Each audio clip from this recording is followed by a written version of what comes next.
Don't forget to subscribe, hit the like button, and notifications button for all the good stuff we've got coming.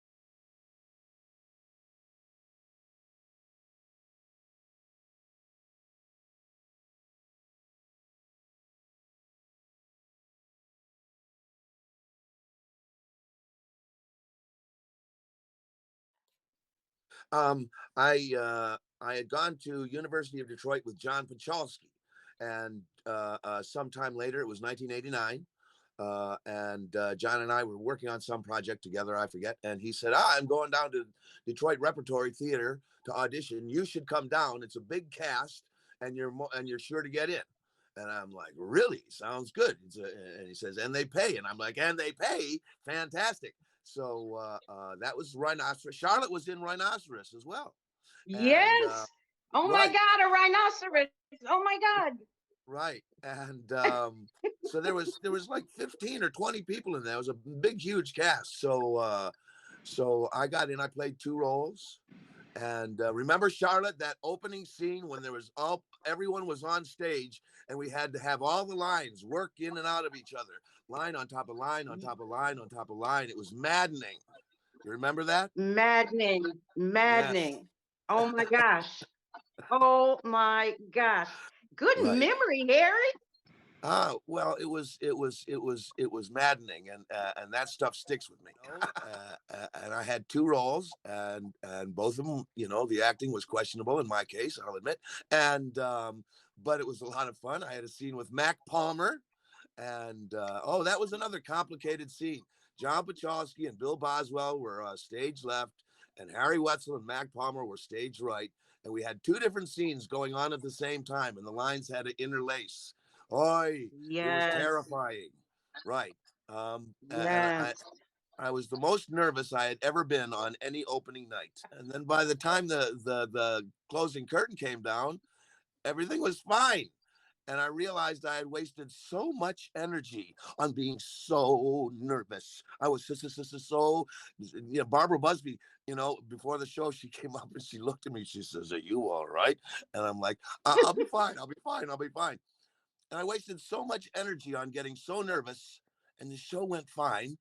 And of course, it was opening night, was preview night, and the audience, raved and loved it. It was fantastic, ovation and everything like that. And that was, a big moment for me, and it made me realize, or it helped me to be less frightened on opening nights. I just say, remember Rhinoceros? You were so scared, you wasted all that energy, and then the show was fine, and we had a great time with it and everything like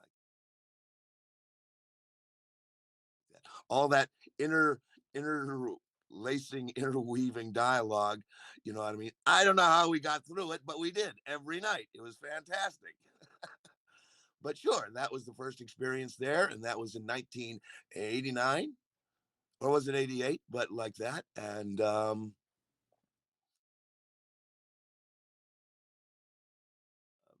then I came back and auditioned again for Other People's Money, and I got in that. And Bruce was directing that, and Barbara had directed Rhinoceros, if I didn't mention, and Bruce directed Other People's Money, and I got to work with Sandra Love Aldridge for the first time. That was fantastic, and we played enemies who wound up falling in love and getting married.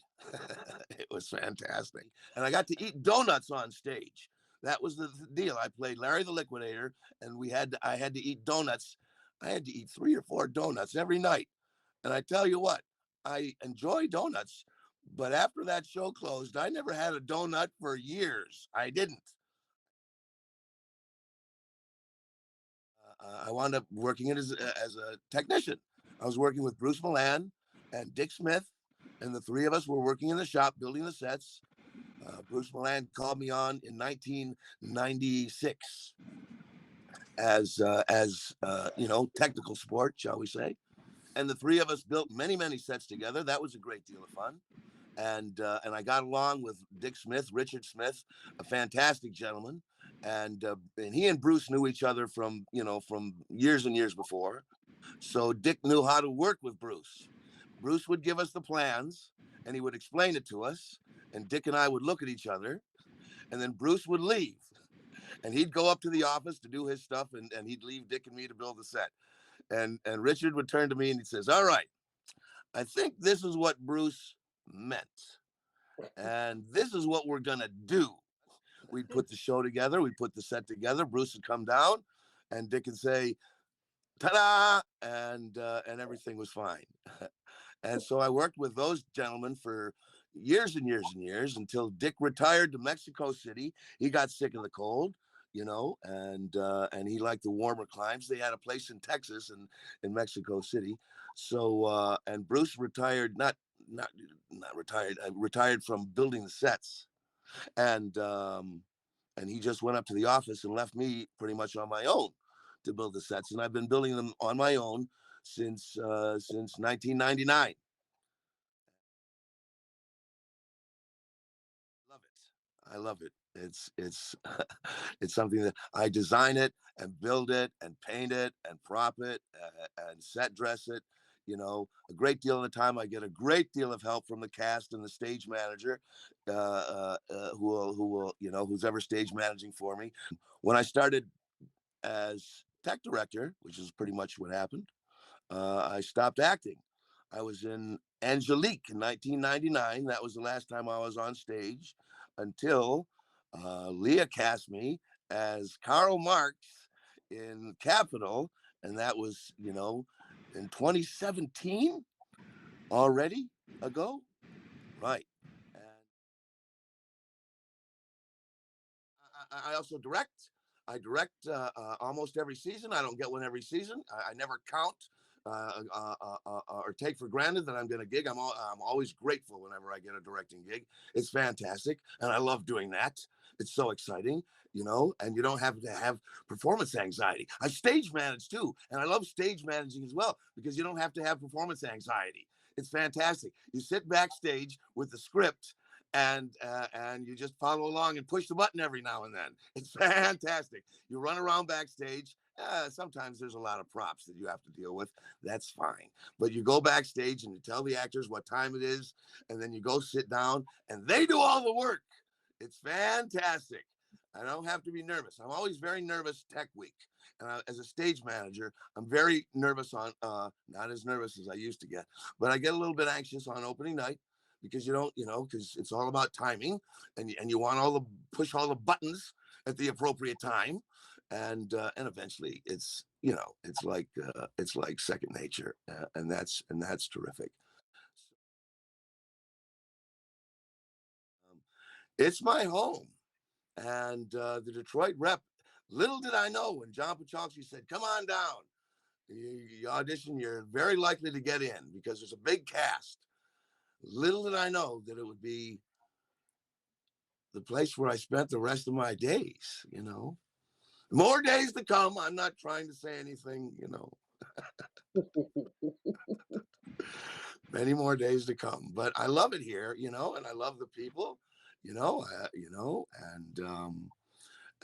I've grown so much as a person here because, it's a family. It is. It's a company, and there's nothing quite like the having a core company that the people that you're working with. We've got an extended family of actors.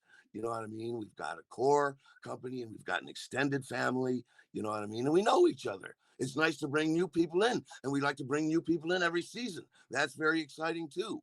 But there's something about having this group of people who know each other and have known each other for years, and you know what I mean, and decades in some cases. It's fantastic. I love the Detroit Repertory, and it's treated me very well. It has.